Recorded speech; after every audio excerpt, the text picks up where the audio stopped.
বুক ধড়ফড় ধড়ফড় করছে, ফাইনালি ভাইয়ের রেজাল্ট দিয়ে দিয়েছে। Hello everyone, good morning. আশা করি তোমরা সবাই খুব ভালো আছো, সুস্থ আছো, আর আমরাও ভালো আছি। আমি ঈশিতা, আমার একটা নতুন দিনের নতুন ব্লগে তোমাদের সকলকে ওয়েলকাম।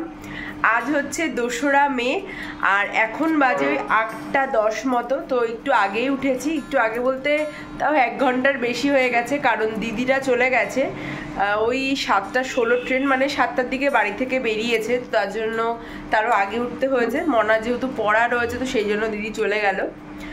আর আজকে হচ্ছে সেই ফাইনালি সেই দিনটা, আমি এতদিন তোমাদেরকে বলিনি, আশা করি তোমরা সবাই জানো যে আজকে হচ্ছে মাধ্যমিকের রেজাল্ট আউট হবে।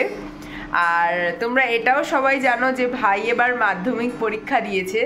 তো প্রথমে তো ভেবেছিলাম বাড়িতে যাব, কালকেই যাব ভেবেছিলাম, যেহেতু দিদি এসেছিলো তাই আর যাওয়া হয়নি। তো আজকেও আর যাওয়া হবে না, কালকে যাব বাড়িতে।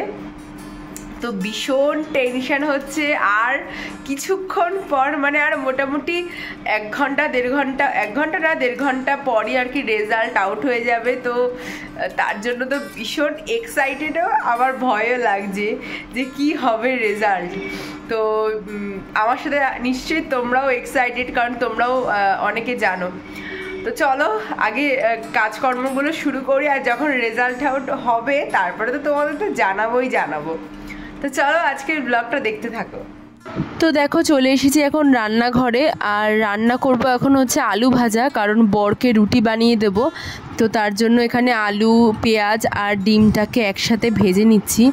আর সত্যি বলতে সকালবেলা থেকে না এতটাই টেনশন হচ্ছে, না আমার রান্নার দিকে মন আছে, না আমার কিছুতেই মন নেই, মানে কখন ভাবছি যে ভাইয়ের রেজাল্টটা দেখব। তাই আজকে আর বেশি কিছু ঝামেলা করিনি।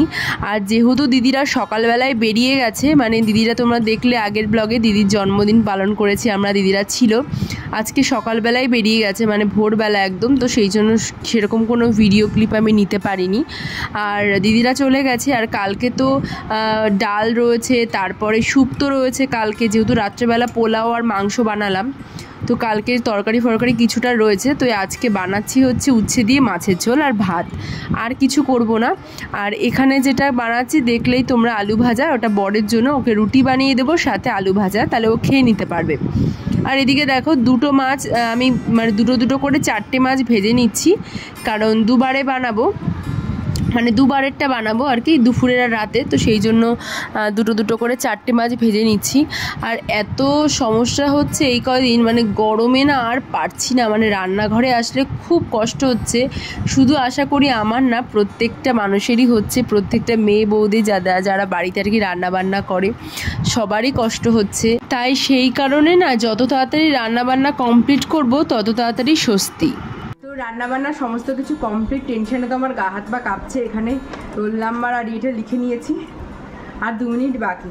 তো দেখি সার্চ করে আগে বসিয়ে রাখি, গা হাত পা পুরো কাঁপছে, মানে আমার এতটা পরিমাণ টেনশন হচ্ছে, মনে হচ্ছে আমারই পরীক্ষা। দাঁড়াও তোমরাও আমার সাথে থাকো, ভীষণ টেনশন হচ্ছে। মাকে সকালবেলা ফোন করেছি, মা তো কথাই বলতে পারছে না। ওরে বাবারে ওই সে দিয়ে দিয়েছি, এইবার দেখা যাক সাবমিট করে কি হয়। অনেকক্ষণ গুতোগুতি করার পরে ফাইনালি রেজাল্টটা তোমাদেরকে দেখাতে পারছি। ভাই পেয়েছে হচ্ছে 629, মানে 6 to 9। তো টেস্টে তো 650 পেয়েছিল। ও তো মানে মাধ্যমিকে বলেই ছিল যে টেস্টের মতো নাম্বার হবে না। আমার টেস্টে তো 650 আশাই করেনি, যাই হোক পেয়েছে। তারপরে ও আমাকে বলেছে যে মানে বাড়িতে সবসময় বললো 600-র ওপরে হলেই হলো, আর দরকার নেই। তো 629 পেয়েছে। আর প্রত্যেকটা সাবজেক্টের স্টার, মানে একদম লেটার মার্কস আছে। আর কোন সাবজেক্টে কী পেয়েছে তোমাদের সাথে একটু বলে দিই। তো বাংলায় পেয়েছে হচ্ছে 86, সেকেন্ড ল্যাঙ্গুয়েজ ইংলিশে পেয়েছে 87, ম্যাথামেটিক্সে পেয়েছে 90, ফিজিক্যাল সায়েন্সে 91, লাইফ সায়েন্সে 91, হিস্ট্রিতে হয়েছে 87, আর জিওগ্রাফিতে হয়েছে 97। তো প্রত্যেকটা নাম্বারই কিন্তু ভীষণ সুন্দর। তো আমার তো মন ভীষণ খুশি হয়ে গেছে। আমি জানতাম ভালো রেজাল্ট করবে, কিন্তু তাও একটা মনের মধ্যে ভয় ছিল না যে কত পাবে। তো তো চলো, আমি তো ভীষণ এক্সাইটেড, মনটা তো আজকে ভীষণ ভীষণ খুশি। তো রাত্রেবেলা বাড়ি যাব, তো তোমাদের সাথে সব কিছু শেয়ার করবো। তো চলো ব্লগটা দেখতে থাকো। এই যে সন্ধেবেলা আবার তোমাদের সাথে দেখা হলো। সেই ভাইয়ের রেজাল্টের পর থেকে না আমি এতটাই এক্সাইটেড হয়ে পড়েছিলাম, মানে ও যে এত ভালো রেজাল্ট করবে, সত্যি মানে ভেবেছিলাম যে ভালো রেজাল্ট করবে, কিন্তু মানে সত্যি কথা বলতে ভাবতে পারিনি। কারণ আমাদের ফ্যামিলিতে কেউ এত ভালো রেজাল্ট করেনি, আমিও নিজে কোনোদিনও এত ভালো রেজাল্ট করিনি। তো মানে সবারই ওর প্রতি একটা আশা ছিল যে ও ভালো রেজাল্ট করবে। তারপরে টেস্টেও ভালো নাম্বার পেয়েছিল। টেস্টের থেকে যদিও বা মাধ্যমিকে নাম্বার কম পেয়েছে, তবুও বলবো যে অনেক ভালো পেয়েছে, অনেকটাই ভালো পেয়েছে। এই নাম্বারই মানে অনেকে আশা করে না বা অনেকের স্বপ্ন থাকে, তো মানে অনেকটাই ভালো রেজাল্ট করেছে। তো যার জন্য আমি এতটাই বললামই তোমাদের এক্সাইটেড হয়ে পড়েছিলাম, মানে দিনের বেলা কোনো ভিডিওই করতে পারিনি। আর একে ফোন করছি, ওকে ফোন করছি, সবাইকে ফোন করে করে আর কি খবর দিচ্ছি যে ভাই এটা এই পড়েছে, এই রেজাল্ট করেছে। তো একটা আনন্দের মানে খুশির খবর যাকে বলে, সেটা তো সবার মাঝেই ছড়িয়ে দিতে ভালো লাগে বলো।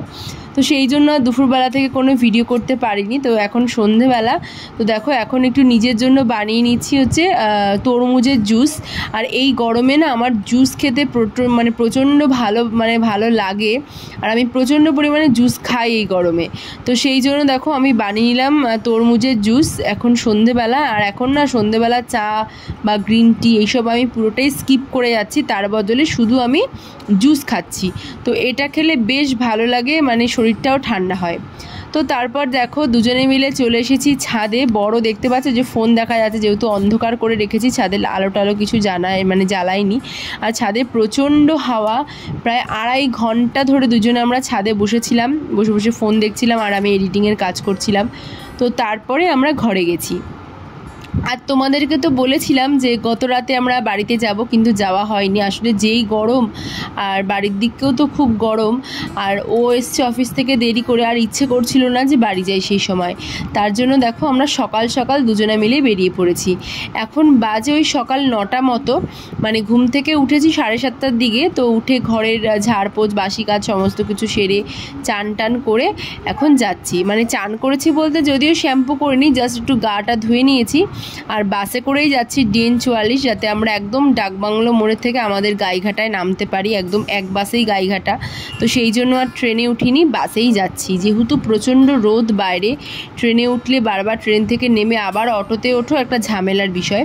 তো সেই জন্য দেখো দুজনে মিলে বাসে উঠে গেছি। আর আমরা টোটোতে মানে বাস থেকে নেমে ওখান থেকে আর কি একটু মিষ্টি নিয়েছি আর একটু টক দই নিয়েছি, কারণ এই গরমে না টক দইয়ের ঘোল করে খেলে বেশ ভালো লাগবে। আর মিষ্টি তো অবশ্যই নিতে হবে, কারণ ভাই এত ভালো রেজাল্ট করেছে, তো ওর জন্য তো মিষ্টি তো নিতেই হবে। তো দেখো তার জন্য মিষ্টি নিয়েছি আর টক দই নিয়ে চলে এসেছি বাড়িতে। তো বাড়িতে এই যে উঠেই দেখি আর কি ভাই ফর্ম ফিল আপ করছে, কারণ ওর আজকে ভর্তি আছে স্কুলে, মানে আজকে থেকে শুরু। তো বললো যে আজকে গিয়ে ভর্তি হয়ে আসবে। আর এইদিকে মা হচ্ছে রান্না বান্না করছে। আর আজকে তো ওই বাড়িতে খাওয়া দাওয়া দুপুরবেলা, মানে শ্বশুর বাড়িতে যাব দুপুরবেলা খেতে, মা ওই বাড়িতে যেতে বলেছে। তো সেই জন্য এখন মা দেখো রান্না করছে মানে তেলাপিয়া মাছ। এই তেলাপিয়া মাছগুলো একদম দেশি তেলাপিয়া, দেখেই মনে হচ্ছে ছোটো ছোটো তেলাপিয়া, বেশ ভালো লাগে খেতে। আর এখানে দেখো ওই যে ফর্ম, ওর রেজাল্ট সমস্ত কিছু নিয়ে তারপরে আমি চলে এসেছি ভাইয়ের সাথে স্কুলে। প্রায় স্কুলে জানো না 2 ঘন্টা মতো লাইনে দাঁড়িয়েছিলাম, যে অনেক ছেলেমেয়ে সবাই ভর্তি হতে এসছে। আর এটা কিন্তু আমারও স্কুল, মানে ক্লাস 11-12 আমি এই স্কুলে পড়েছি, গাইঘাটা হাই স্কুল। ক্লাস 10 অবধি তো আমি গার্লসে পড়তাম, গাইঘাটা গার্লসে। আর এটা হচ্ছে গাইঘাটা বয়েজ। তো সত্যি কথা স্কুলটাকে দেখে না পুরনো স্মৃতিগুলো মনে পড়ে যায়, যেগুলো কত ভালো ভালো সময় আমরা এখানে কাটিয়েছিলাম, কত মজা কত আনন্দ, সেটা বলে বোঝানোর মতো না। সত্যি বলতে আমি আমার গার্লস স্কুলের, যেখানে আমি মানে ক্লাস 5 থেকে 10 অবধি 5-6 বছর কাটিয়েছি, সেখান থেকে আমি বেশি মিস করি এই বয়েজ স্কুলটাকে। এখন বাজে 2:30, তো এই বাড়ি আসলাম জাস্ট সবে। কি তোকে দেখাচ্ছি না তো, তুই ওরকম করছিস কেন, কি অবস্থা? তো সবে এখন বাড়ি আসলাম, এখন হচ্ছে স্নান করব, তারপরে খাওয়া দাওয়া তো করতে হবে। মানে এত দেরি, আমি তো যেতেই চাইনি স্কুলে, ওর জন্য যেতে হলো আর কি, এখন কিছু করার নেই। যাই হোক ভর্তি কমপ্লিট হয়েছে। স্কুল কবে থেকে হয় তোদের? জুন মাসের থেকে স্কুল শুরু। তো চলো, অনেক বেলা হয়ে গেছে, যেহেতু আজকে একটা ইনভিটেশন আছে বিকেলবেলা, মানে সন্ধ্যেবেলা একটা বার্থডেতে, তো তার জন্য শ্যাম্পুও করতে হবে, যার জন্য আমি আজকে স্নান করে আসি, নাহলে স্নান করে আসি। তো যেহেতু ইনভিটেশনে যাব, শ্যাম্পু তো করতেই হবে। তো চলো আগে আমি স্নান করে আসি। তোমাদের তো বললামই, যদিও আমি একবার সকালবেলা স্নান করে বাড়ি থেকে এসেছি, মানে বারাসাত থেকে, কিন্তু তবুও মানে স্নান না করলে তো হতো না, শ্যাম্পু করতে হতো। তো স্নান করে এখন যাচ্ছি দুজনে মিলে ওই বাড়িতে। আর বর গেছিলো একটু কাজে, ওর বনগাঁয় কাজ ছিল, তো সেখানে গেছিলো, মানে অফিসেরই কাজ ছিল, তো ও সেখান থেকে চলে এসছে। আর এখন যেহেতু দুপুর প্রায় 3টে বাজে, আর স্কুল থেকেই তো আসলাম 2:30টার সময়, তো এখন দেখো শ্যাম্পু ট্যাম্পু করে নিয়েছি, রেডি হয়ে ওই বাড়ির দিকে যাচ্ছি, কারণ মা বলেছে আজকে এই বাড়িতে খেতে দুপুরবেলা। আর বর এখনও স্নান করবে, তারপরে আমরা খাওয়া দাওয়া আর কি শুরু করবো। মানে আজকে খেতে খেতে জানো তো প্রায় 4টে বেজে গেছিলো, কারণ আমার বরের তো 1 ঘন্টা লাগে স্নান করতে। আর আজকে মা রান্না করেছিল ইঁচড় চিংড়ি, এখনও দেখছি ইঁচড় পাওয়া যাচ্ছে, যেহেতু আমি ইঁচড় খেতে ভালোবাসি, তো মা বললো যে বাজারে গেছিলাম, ইঁচড় পেয়েছিলাম, তো ওই জন্য নিয়ে এসেছি, যাতে তোমাকে মানে রান্না করে আর কি দিতে পারে আমাদের। তো ইঁচড় করেছিল, মাছ করেছিল, আবার ননদ আবার এসে মাংস দিয়ে গেছিলো, মানে মাংস রান্না করে দিয়ে গেছিলো, তো সেটা দিয়েই আমরা দুজনে মিলে ভাত খেয়ে নিয়েছিলাম। আর যেহেতু আমরা অনেকটাই লেটে এসেছিলাম না, মা আর দিদা অনেক আগেই খেয়ে নিয়েছে, মানে আমরা তো খেয়েছিলাম প্রায় 4টের সময়, আর এখানে এসেছি 3টেরও পরে, তো সেই জন্য না মা তো আগেই খেয়ে নিয়েছিল। আর অনেকক্ষণ দুপুরবেলা দুজনার রেস্ট করেছিলাম, মানে শুয়েছিলাম ঘরে। তো তারপরে এখন যাচ্ছি বাড়ির দিকে, মানে আমাদের বাড়ির দিকে যাচ্ছি। আর যেহেতু আজকে আমাদের একটা ইনভিটেশন আছে, তো ও যাবে বাজারে, আমিও যাব সাথে। আর এদিকে দেখো দিদা এখন এই ঘরে থাকে, মানে বাবা মা আগে যেই ঘরটায় থাকতো না, দিদা এখন এই ঘরে থাকে। আর যেই গরম, তার মধ্যেও দিদা কিন্তু মশারি টাঙাতে ভোলে না, যেহেতু ওনার একটু বয়স্ক মানুষ, বলে মশা টশা কামড়ায়। এমনিও মশা আছে ঘরে, মর্টিন চালালে হয়তো থাকে না, কিন্তু উনি না মর্টিনের গ্যাসটা সহ্য করতে পারে না, বয়স হয়ে গেছে, শ্বাসকষ্ট টাইপের হয়, তো সেই জন্য সবসময় মানে মশারি টাঙিয়েই শোয়। আর এদিকে দেখো মা তো মানে কি বলবো, অনেক রোগা হয়ে গেছে। আর মাকে তো বলি যাওয়ার জন্য, কিন্তু মা তো যাই না। তোমরা অনেকেই বলো যে কেন যায় না, তো তোমাদের সাথে তো বারবার শেয়ার করি। তো মা তো যেতেই চায় না, কারণ মায়েরও তো মা আছে এখানে না, মানে দিদা শাশুড়ির কথা বলছি, মায়েরও তো মা আছে, ওনাকে তো নিয়ে যাওয়া ওখানে যাবে না, কারণ উনি ওখানে থাকতে পারবে না, উনি কোথাওই যেতে চায় না। আর কলকাতার দিকে তো ওই ফ্ল্যাটে গিয়ে থাকতেই পারবে না, তো সেই জন্য মাও এখানে থাকছে।